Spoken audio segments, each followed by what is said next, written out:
Warahmatullahi wabarakatuh. Perkenalkan, nama saya Triani dengan NIM 121510130. Saya semester 5 dari kelas A. Saya ingin menjelaskan tentang ergonomi. Deskripsinya sudah skip aja ya. Terus lanjut aja langsung ke tujuannya.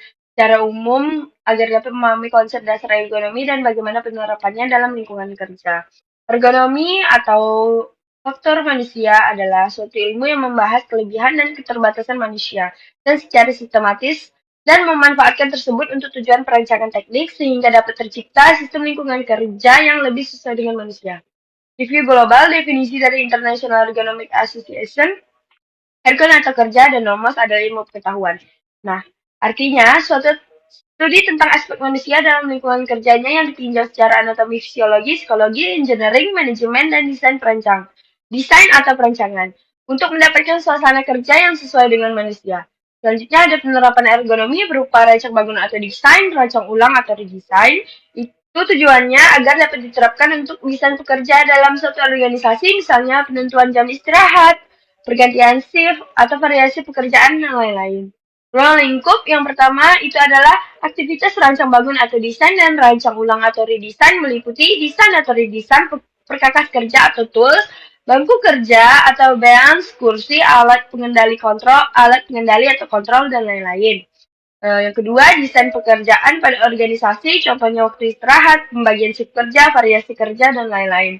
Desain sistem kerja untuk mengurangi rasa nyeri dan ngilu terhadap sistem kerja kerangka dan otot manusia, kelelahan, ketidaknyamanan visual, dan postur tubuh pastinya. Yang ketiga, yang keempat ada desain dan evaluasi produk untuk memberikan rasa aman dan nyaman terhadap para pemakainya. Sejarah ergonomi yaitu disosialisasikan sebagai bidang ilmu dari tahun 1949. Beberapa kejadian yang terkait dengan perkembangan ilmu ergonomi yang pertama ada dari City Takra England 1831, itu ada postur tubuh manusia pada saat bekerja berhubungan dengan kesehatan kerja, pencahayaan ventilasi, dan temperatur lingkungan kerja, pembabalan kerja, jam kerja, dan gerakan yang berulang-ulang. Selanjutnya ada dari F.B. Taylor USA 1898, ada metode ilmiah untuk menentukan cara yang terbaik dalam melakukan pekerjaan, konsep ergonomi, dan manajemen modern.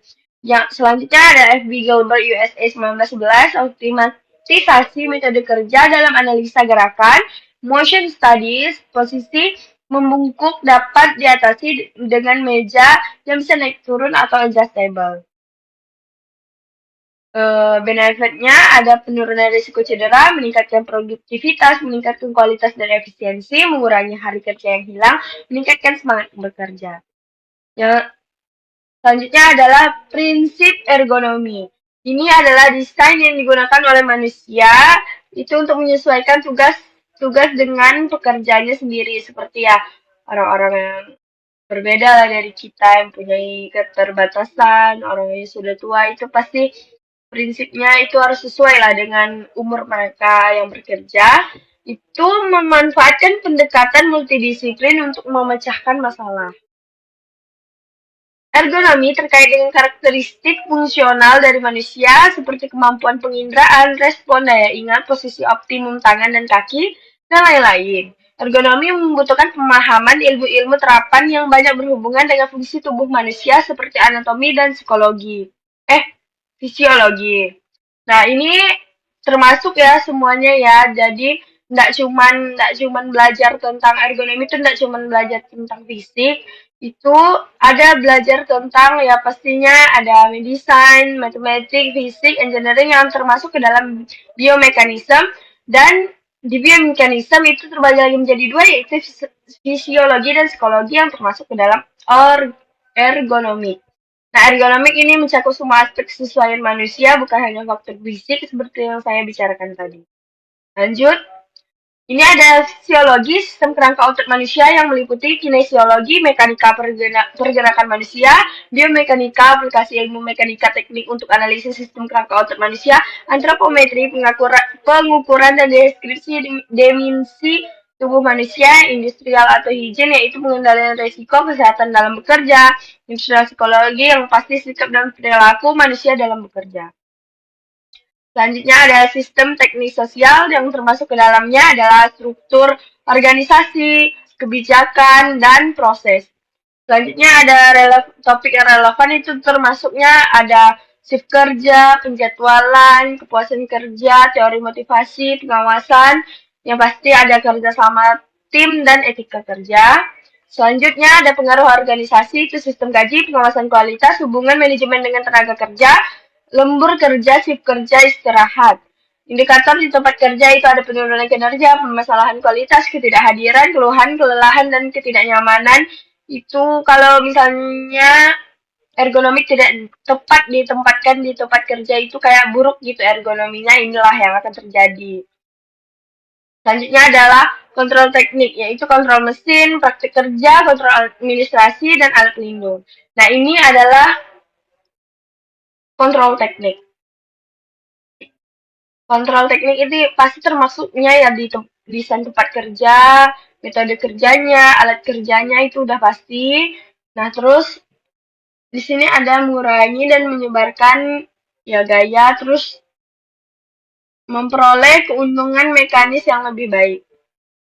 Selanjutnya ini ada praktik kerja yaitu tugas, teknik kerja dan pengkondisian. Ini adalah administratif kontrol, itu rotasi pekerjaan, pemeliharaan peralatan dan lingkungan, istirahat, meningkatkan jumlah karyawan, pengkondisian fisik, personel bantuan, dan manajemen medis. Selanjutnya itu adalah alat pelindung diri. Ini kenapa ditaruh di terakhir, tapi ternyata ini harus berhati-hati ya, karena ini juga penting. Harus digunakan alat pelindung diri saat kita bekerja, seperti apa nih, sarung tangan, kaos gigi, terus sabuk sabuk perut itu kayak ikat pinggang. Nah, selanjutnya adalah medical management. Itu medical management ya terakhir adalah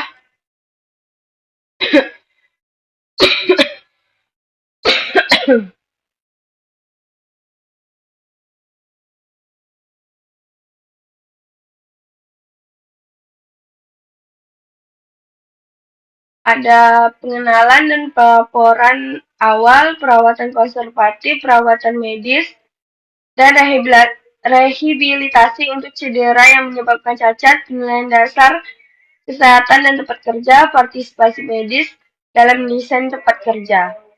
Kenapa ini penting ya? Medical management juga penting, tentunya kita terapkan di saat di tempat kerja, karena ya menghindari dari cedera, menghindari dari yang tidak kita inginkan itu, pencatatan cedera dan penyakit yang akurat seperti yang pertama itu sangat penting gitu. Karena agar kita tahu aja sih sebenarnya apa yang terjadi di lingkungan kerja kita sebelumnya saat kita memulai bekerja. Oke, nah sekian dari saya.